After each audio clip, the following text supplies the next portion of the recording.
നിയമസഭാ തെരഞ്ഞെടുപ്പ് ഫലം വരാൻ ഇനി അധിക ദിവസമില്ല. ഫലം വരുന്നതിന് മുൻപ് വലിയ പ്രതീക്ഷയിലാണ് മുന്നണികൾ. കേരളം ഇനി ആരു ഭരിക്കുമെന്ന ചോദ്യമാണ് ഉയരുന്നത്. ഇതിനിടയിൽ PV അൻവർ ചില കണക്കുകളുമായി രംഗത്ത് വന്നിരിക്കുകയാണ്.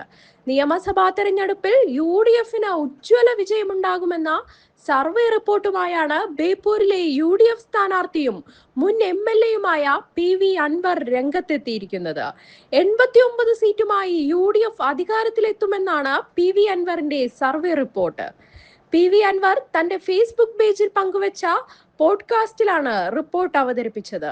മലബാറിൽ 60-ൽ 40 സീറ്റും UDF നേടുമെന്നാണ് സർവേയിൽ കാണിക്കുന്നത്. മധ്യ കേരളത്തിൽ 32-ൽ 21 സീറ്റിലും തെക്കൻ കേരളത്തിൽ 48-ൽ 25 സീറ്റും UDF നേടുമെന്നാണ് സർവേ റിപ്പോർട്ടിൽ പറയുന്നത്. ബേപ്പൂരിൽ PV അൻവർ ജയിക്കുമെന്നും സർവേയിൽ പറയുന്നു. മലമ്പുഴയിൽ സുരേഷ് ജയിക്കുമെന്നും മലപ്പുറത്തെയും വയനാട്ടിലെയും മുഴുവൻ സീറ്റുകളും UDF നേടുമെന്നും PV അൻവറിന്റെ സർവേയിൽ കാണിക്കുന്നു. പേരാമ്പ്രയിലും ബാലുശ്ശേരിയിലും ഏലത്തൂരിലും ശക്തമായ മത്സരം നടക്കുമെന്നാണ് report.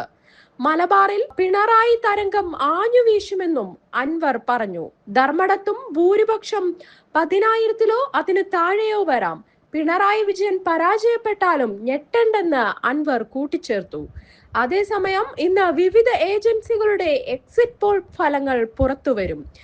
NDTV, India Today, Times Now, News X, Republic TV, News 18 തുടങ്ങിയ ദേശീയ മാധ്യമങ്ങളും Matrix, VMR, C Voter, JVC, Polstrat, Jan Ki Baat, Vote Vibe തുടങ്ങിയ ഏജൻസികളുടെ എക്സിറ്റ് പോൾ ഫലങ്ങളാണ് ഇന്ന് പുറത്തുവരുന്നത്.